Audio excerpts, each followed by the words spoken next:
Hello and welcome to Wrestle Talk with Arabbidb3aver. And joining me today is my very special guest, the lucha legend himself, the Aztec Jaguar Warrior. Santiago is here. And after he traveled all the way from Veracruz, Mexico, he has proven that he belongs at the School of Morton, but he wants to prove that he belongs with the big boys in professional wrestling. Santiago, how are you doing today? Arabbidb3aver, I'm doing all right. Thank you.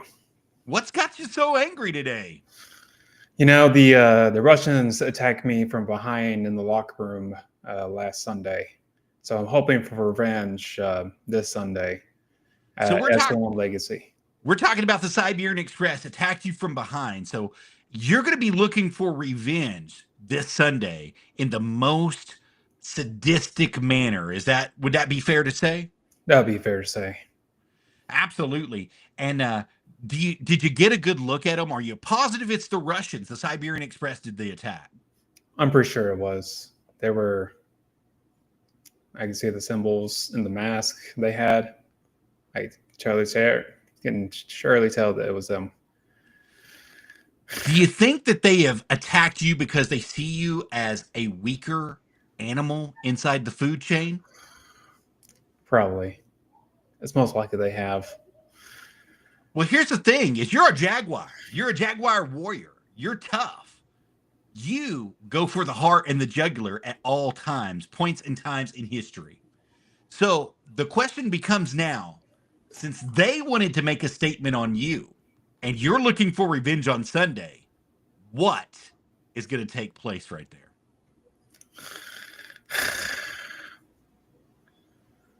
Well, it's gonna take a lot of fight, because when they attack him from behind, I can see one of the Siberian doctors inject a syringe in them, and I don't know what power or some kind of powerful substance it gives them, because it feels a lot harder to fight them off.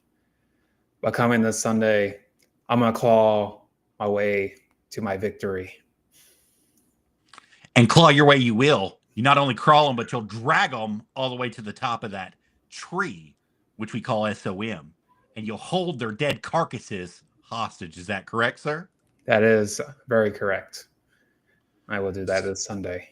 So, Santiago, what was the journey like for you to get into professional wrestling? Let's start with that.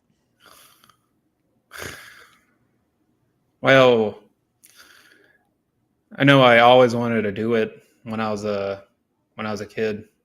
I did backyard jungle wrestling with the other Aztec Warriors, and when I was watching TV, it's kind of hard to get into the jungle, but around Mexico, when I saw the television, I saw like Rey Mysterio, Juventud Guerrera. I knew I always wanted to try this at least at some point. And try is not the right word, because you're succeeding today in professional wrestling, becoming one of the legendary luchadors that we know in professional wrestling currently, running the indie circuit. Not only the indie circuit, but you're also running the JPWA circuit. You're running the SOM circuit. You're running, the Net Pro Studio circuit. So you're running a big circuit here where people will get to see you. Lots of eyes get to see those products. You're at beautiful Bobby Eaton Arena every once in a while, and we've seen you there ourselves.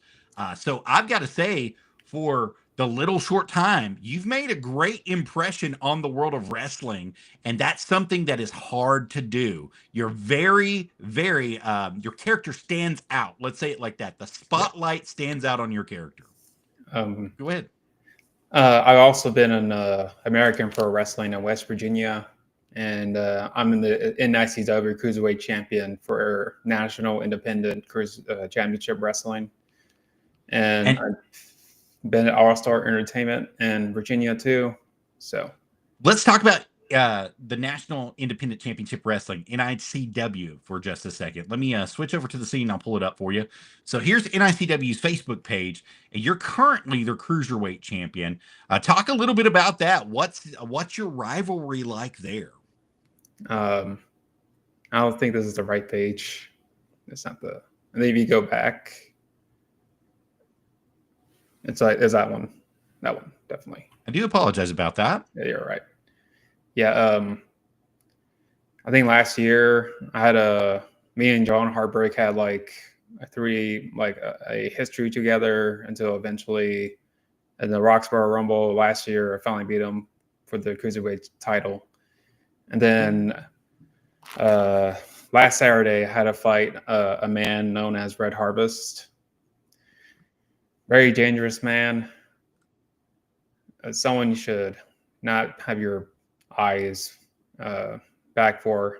The man is mean, aggressive, and he doesn't really respect his culture.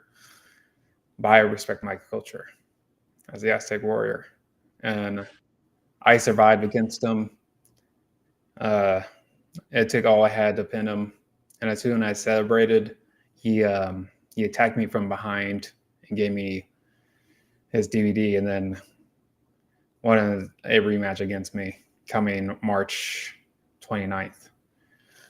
So March 29th, the National Independent Championship Wrestling, you're going to be facing one of the toughest men in professional wrestling, and he has made it his cause to put you out of your misery and to put the Jaguar Warrior on the shelf. Is that correct? That's correct.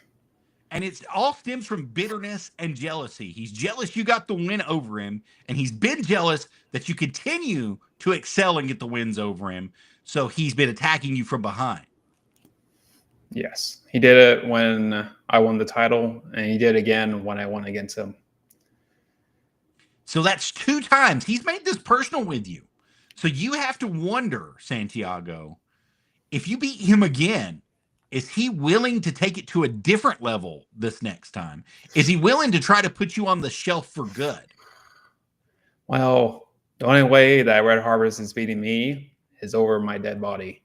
So wherever it comes at him, I'm ready for it. Whether he takes me off the shelf or he paws it off my dead hands. Would you be willing to accept a no DQ match with Red Harvest? Well, I'll be glad to accept that challenge against him.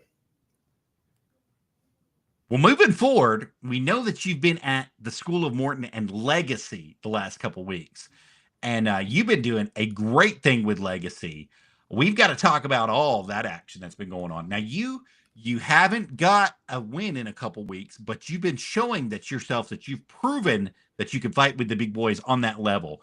Max Abel was one of the gentlemen that got a victory over you. I have to say that the East Tennessee heavyweight champion got 1 victory over you, but you took him to the limit. You took him to the extreme in that match that you had against him, and he was not prepared for you whatsoever. Your speed, your agility, the way that you move inside the ring, your power game that you gave, he did not excel against you at all. He had to dig deep, and he really got lucky with a victory against you. I'll be the first one to say that right here, and I don't really care, Max, since you're watching. I don't really care that you're watching, and you're gonna try to come into the chat and spew some crap. Santiago had you beat in that match. He had you 1, 2, 3 down, and you cheated to get that win. You cheated to get that victory against Santiago. And Santiago, talk about that match for just a moment. Well, Max is one of the few big men I had to chop down like a tree. Just like Hunter, I faced Hunter 5 times before, so I think I had a bit of experience of how to go against big men.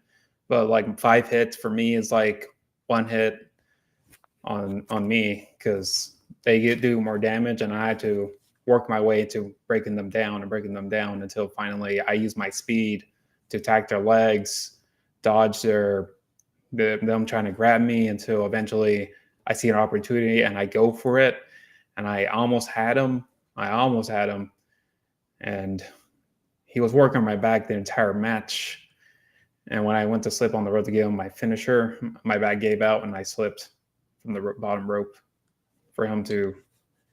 And that's exactly right. And that's why I said he cheated, because he took advantage of the situation. He knew that you slipped and you hurt yourself, and he capitalized on that hurt. That was a big moment for him, but it was also a big moment for you, because if you would not have slipped, sir, I believe that we would have had a new champion, 1, 2, 3 in the center of the ring at the School of Morton, and it would have been turned around in your favor, Santiago. Is that fair to say? That is fair to say, because I gave him that tornado DT and I gave him that frog splash, and I was so close to beating him. I was like, I told the referee, like, "Are you sure that's 3? Are you not sure that's 3?" Because I almost had him. And then a couple weeks ago, you were also on Mayhem. Catch us up about that. Yeah, Mayhem. I went against a newcomer called OK, and I was former hybrid champion, and I was, I guess, trying to do as much damage against him as I can. But he was a lot younger, probably a lot faster, probably took advantage. But I took advantage on his back. But he was faster than me, and he took that advantage to beat me. Well, it's interesting that you say that, because when you look back at the camera footage, I wish I had it to be able to pull up here, but whenever you look back at the camera footage, it almost looks as like you slipped at the end of that match as well. And I'm not trying to say that this is becoming like a habit with you, that you're slipping a lot, but you were the former hybrid champion before Blade Gibson had it, before Brandon Moore had it. You were that hybrid champion. And we've got to talk about, the time that it took you to get that championship. And I'm going to tie this in, I promise. The time it took you to get that championship and what's happened since you've lost that championship. Do you think that there's a boost of confidence that's missing inside the Jaguar Warrior? Well, I'll say yes, it is, because when me and Evan Golden, when Evan Golden was hybrid champion, I couldn't beat him at Fright Night last year, and finally it was him and the Gen 3 Express, and I had to go against them to get my rematch until the bunkhouse stampede, when it was just me and him in a cage. And the Gen 3 Express couldn't help him. And he threw a black powder or a white powder at my eyes, but that didn't beat me enough. And I was able to get the win after that. That's absolutely right. He tried to blind you at the bunkhouse because he knew if you didn't have your vision, you'd have to rely on all your other senses to find him and fight him. And it's just like Evan Golden to do something like that. When it's just like a Golden, I'm just going to call it. It's just like Eddie Golden. It's just like Evan Golden. It's just like all the Goldens to do something like that, to find a way to beat your opponent in the easiest manner possible. And that's by cheating, by throwing something else out there. And it's like you said, you had a long and hard fighting battle with the Goldens, with Evan Golden, for that hybrid championship, and Gen 3 Express found a way to get involved each and every time you were inside the ring with them. Is that not correct? That is correct. So taking it to the bunkhouse, that was something that he had to figure out on his own. How was he going to cheat to still win and gain that victory? And he was unsuccessful in throwing that powder inside your face. And so you came out with the victory, and you definitely became that hybrid championship. Became the hybrid champion that night with the hybrid championship in hand. And I've got to say, that was one of the crowning moments in your career. So moving forward from where you got that to where you lost it, sir, I mean, let's talk about it. What's going on there? Well, after I won that title, I wanted to try to, I did the hybrid open challenge for anybody who wants to fight me, because, I'm a warrior. I'm always hungry for fights and new people. And then eventually, Sean Carson accepted my open challenge, and as soon as I was going to give him my finisher, he ripped my mask off, disgracing my culture. And when I was trying to put my mask on, he just blindsides me with a punt kick and gets the win and takes my hybrid championship after that. Well, it's interesting that you say that they disrespected your culture, because a lot of people aren't really familiar with the lucha culture. They're not really familiar that it's a sign of honor, a sign of pride, a sign of joy to keep your mask on. And it's also remembering the past, how you got that mask, how you became that person, how you became the warrior that you are. In your case, the Jaguar Warrior, the Aztec Jaguar Warrior. And so by him trying to disgrace you and to prove that the luchadors are not here to stay, that was a major act of disrespect. And it upset all the luchadors from here all the way to Mexico City and beyond, because they knew how important that mask is to you and how you had to get the honor to put that back on and had to get the respect back to put it back on. So that's a huge deal inside the world of wrestling. So for him to unmask you, that definitely took your pride away. It took your joy away. It took everything away from you, because you're not supposed to show your face. We all know that. Is that correct? That's correct, because the mask is like it's you, and without the mask, you just feel naked, or you don't feel like yourself. But with the mask, it has your character, it has your characteristics, it has your personality in it. It like helps me. It's like me. I know it's me, but when I'm this maskless, I feel naked. It's the aura that it brings around you and the respect that it brings from the little kids. That's one of the biggest things is, as the Jaguar Warrior, you have a huge fan base of kids that want to come just to see you each and every week. And I think that speaks to the respect that you have earned inside of professional wrestling. And speak about it for just a minute. Yeah, definitely kids. When I go out there and I see them with masks, I usually touch their heads and then tell them something. Or usually I give them my mask away. I did one when I was at Innovate, one show. I gave my full mask to one of the kids when he was wearing another mask, and I just gave it to him and then whispered something to him. Plunk heads together. Definitely last Saturday when I was going against Red Harvest, I saw one of the kids wearing a Rey Mysterio mask, and I put my head on his head, and I told him, "Yeah, I'm going to do this, and I'm going to put respect to our mask." It's a big sign of inspiration for these kids too. That's the other thing is, you grew up watching the legends. You grew up watching Rey Mysterio, who wears it. You grew up watching Eddie Guerrero, who at one point in time in his early career wore it. And they did it to respect their family, their heritage, their life, and all of the luchadors that came before. All of them. Everyone. Blue Dragon, all of them. Mr. Atlanta, all of them. They did it to respect their heritage. And I think that's the biggest thing is you're honoring the heritage each and every time you see one of those kids and you talk to them with that mask on, because they realize that they could be just like you one day, just like the greats one day, just like you thought you could be one day. And here you are. So that's a great thing. It's a great inspiring story, to say the least. Now, we've got to ask you, since you've made it to the pinnacle here, who would be your dream match if you could pick one? Well, I heard of Dante Casanova. Dante Casanova, the other Jaguar King. Yeah. That is very interesting. Yeah, we probably are from the same culture, same lineage, so it'll be fun to see who's the best one. Speed versus power. You know, and that actually is not too far-fetched for you, to be honest with you, just to be perfectly honest with you. We got a chance to meet Dante at Exodus Pro a couple weeks ago. We actually went to Win in Rome, the first Win in Rome, and he was just a phenomenal gentleman. He was very nice and kind, but when it was time for business, it was time for business. When we asked him what he was going to do against Big Smooth, he told us it didn't matter who they put in that gauntlet match. He was going to crush them all with the Jaguar spirit.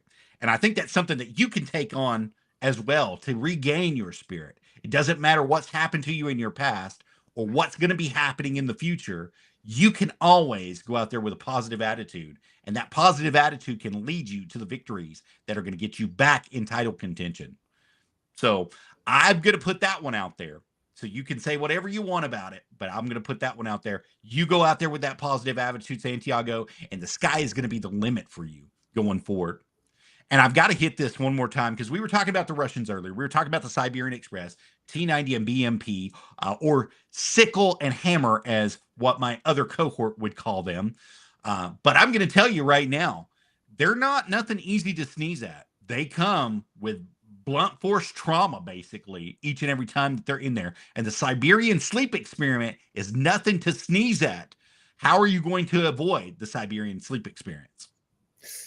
Hopefully with, like Dante Casanova said, my Jaguar spirit and my speed and my agility, in my lucha libre style, because I'm sure the Russians have never seen this style before or my speed before, and I will not go down without a fight.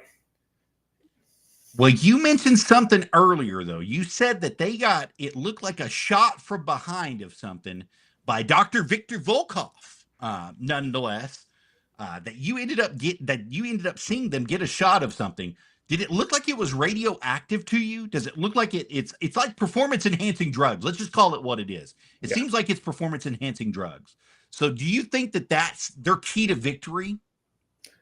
I think most definitely, because when they injected with them, when I was attacked from behind and I tried to grab one of them, it felt like I was pushing a brick wall.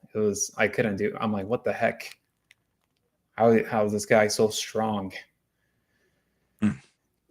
Well, I know I've witnessed, even though they've not debuted, I got to see them in another promotion, and I'm going to tell you, man, when they were at ICWN, they definitely got that shot, and it seemed like that shot boosted everything, boosts their spirit, it boosts their strength, it boosts their ruthlessness, it boosts their aggression. It was almost like steroids on crack. Let's just say that. So I really believe it's performance enhancing. I think it should be illegal each and every time that they come out, whether the bells ring or not. That stuff, that substance, that evil glowing substance should be taken out of the equation altogether. Okay, should not be able to be injected with it before the matches. They should not be able to be injected with it at any promotion they go to. And that's my story, and I'm going to stick to it, Santiago. I'm going to stand on your side on this, because the Siberian Express definitely, it looks like they've got an advantage by taking some of that stuff. Correct? Yeah, that's correct. But who knows what's going to stop them, or what it takes to stop them. Even if they didn't have the enhancement drugs, I think they're still a force to be reckoned with.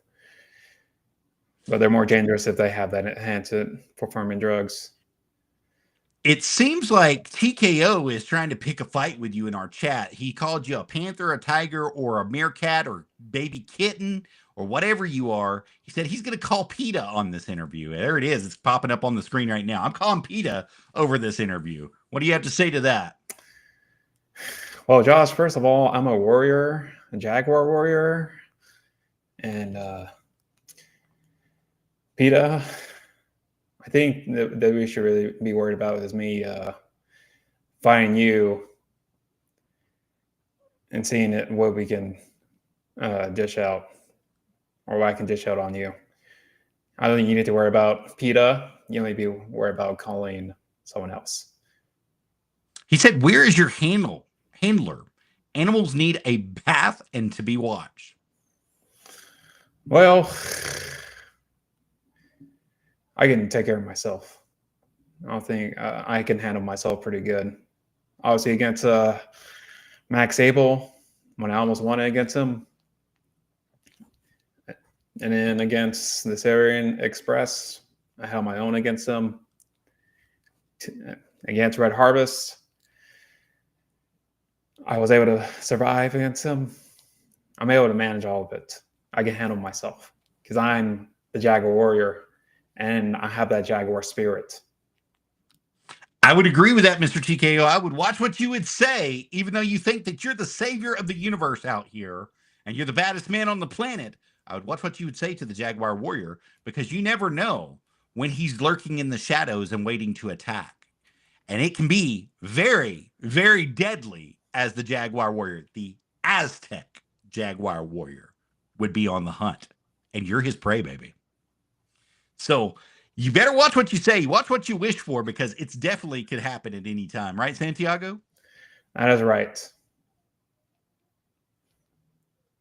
Even if he does, Josh, that's none of your business, and he has every right to do so. So, Santiago, we're going to talk about the School of Morton a little bit more. We're going to talk about the school side of the School of Morton. So it's one of the places I believe that you were trained. Is that correct? No, that is correct. Why would you choose the School of Morton over any other wrestling school that's out there today? Well, you had good trainers over there, and Rigor Morton is a good psychology guy to have. And Kerry Moore, the son, I usually go in the ring with him, and we just have practice matches where he just takes trades of all of us. And Kenzie Page is a good wrestler and a great mind too. So is Casey Kazana. And and that's just to name a few. So you've got the living legend, WWE, WCW, NWA, AWA legend, Ricky Morton. You've got Kenzie Page, who is the National Wrestling Alliance World Women's Champion. She's holding the Burke, baby. You got Kerry Morton, who's the future legend and NWA superstar, but he is all over the place all the time. Then you've got Casey Kazana, a third generation wrestler and promoter. Let's just call it what it is, because he tries to promote as much as he can and tries to get most people involved as possible. So Casey Kazan is there. James and Lisa Strange, the owners and director of the School of Morton, and Scotty B, the acting and promo coach with writing. Also, EC Dangerously and Roosevelt. And now I know that EC Dangerously has had some contract negotiations that have not gone very well, and he's taken a leave of absence. That's the nicest way to put it currently. But as you see, you have all the toolage there. So if you guys are out there and you're looking for a place to go, you want to break into the business, you want to know how to do it, tell them, Santiago, it's at the School of Morton, correct? Yes. Beforehand, I had Draco teach me like the hybrid style of Lucha Libre, and he helped me a lot with aggression. And Ryan and Dan from NetPro, he also helped me with like footwork and stuff. But I got a lot better with Kenzie Page and Casey Kazana. They helped me with the psychology. And it's definitely when Ricky Morton's there, it's very valuable for him to be there because he can help you with psychology a lot. And that's about 90% of it, is knowing the psychology, what to do, when to do, how to act, what to say, when to say, how to react to the crowd. Because every little bit makes it important. And if you guys are looking to start your career somewhere, if you're looking to get it going, he's mentioned a couple places today, but the School of Morton is the very best of the best to start with. And they have a 12-week course that is open for each and every one of you. All you have to do is go over to their site, theschoolofmorton.com, enter your information into that email, and put your captions. Ask as many questions as you want. Have them contact you back. You can get into the world of professional wrestling in as little as 12 weeks and be ready to go, be ring ready. And there's always advanced courses. Is that not correct, Santiago? You can always continue your training. That is correct. And they can get you to the right people. And we mentioned the people that are there. Kenzie Page, trained by Dr. Tom, trained by her dad, Tommy Henry. You got Casey Kazana, trained by his dad, third generation wrestler, also trained by Dr. Tom. They can point you in the right direction and get you in front of the right people so that you can get the expert classes that you need if you so choose to do that. And we also have something very special going to be taking place at the School of Morton. And it's going to be April 5th and 6th, Santiago. You know what that is? Yeah. It's going to be Santino Marella is going to be showing up, and he's going to be showing out, and he's going to be having fun with us. And he's going to be hosting a seminar. It's going to be $100 a person for the April 5th and April 6th event, $100 per person for that now, mind you. But you got to remember, you're getting the WWE legend himself, Ohio Valley legend himself, Santino Marella, going to be there, and he's going to be giving you toolage. And one lucky person that goes to that seminar is going to get the chance for the tryout of a lifetime and to be in the ring with Santino Marella. So it's going to be something extravagant that's going to be going on at the School of Morton here. That's April 5th and 6th. Now, Santiago, I know that you've got a big match since you're planning on revenge at the School of Morton this week. So this coming Sunday, you guys don't want to miss it, 5:05 Eastern Standard Time. You want to catch Legacy on youtube.com at Ricky Morton altogether. RICKYMORTON is where you want to go. Hit that like button, hit that follow button, hit that subscribe button, and you can catch all the nonstop action on the channel every time they go live. That's right, guys. That's for Mayhem and Legacy, where you can catch this man right here, the Jaguar Warrior himself, the Aztec Jaguar Warrior himself, and you can catch him hunting his prey, baby. That's right. Santiago, would you like to say anything to anybody watching before we go, sir? Well, we get into wrestlers, I need to find out an available tag team partner. And I think I found one coming this Sunday for SM Legacy. So I think I know a guy. If yours don't work out, you just let me know, and I think I know somebody that might be interested to get into the ring with you. Yeah, and we'll definitely make it interesting for T90 and BMP, don't you say? Yeah, definitely. Absolutely. Thank you for being here today, sir. Would you like to say anything to anybody else watching before we go? Well, you can follow my Facebook page, like my page. I have my YouTube channel of all my wrestling matches. You can follow that too. Now, I've got your Facebook page up right here, and if all my socials are there. If you want to email me about any bookings, there's my Gmail right there. And I also reach out to other promotions, try to help sell the ring and everything, trying to get my name out there. That's where you follow me. And that's how you get a hold of him. If you guys are interested in booking Santiago, it's going to be at Book Santiago Jaguar all together at gmail.com is where you want to go. And don't forget to follow him on Instagram at Santiago Aztec Jaguar Warrior. And you can follow that same thing, but capitalize Santiago, capital Aztec, capital Jaguar, and capital Warrior on the YouTube all together. If you guys are following him on TikTok, it's Santiago Aztec 08.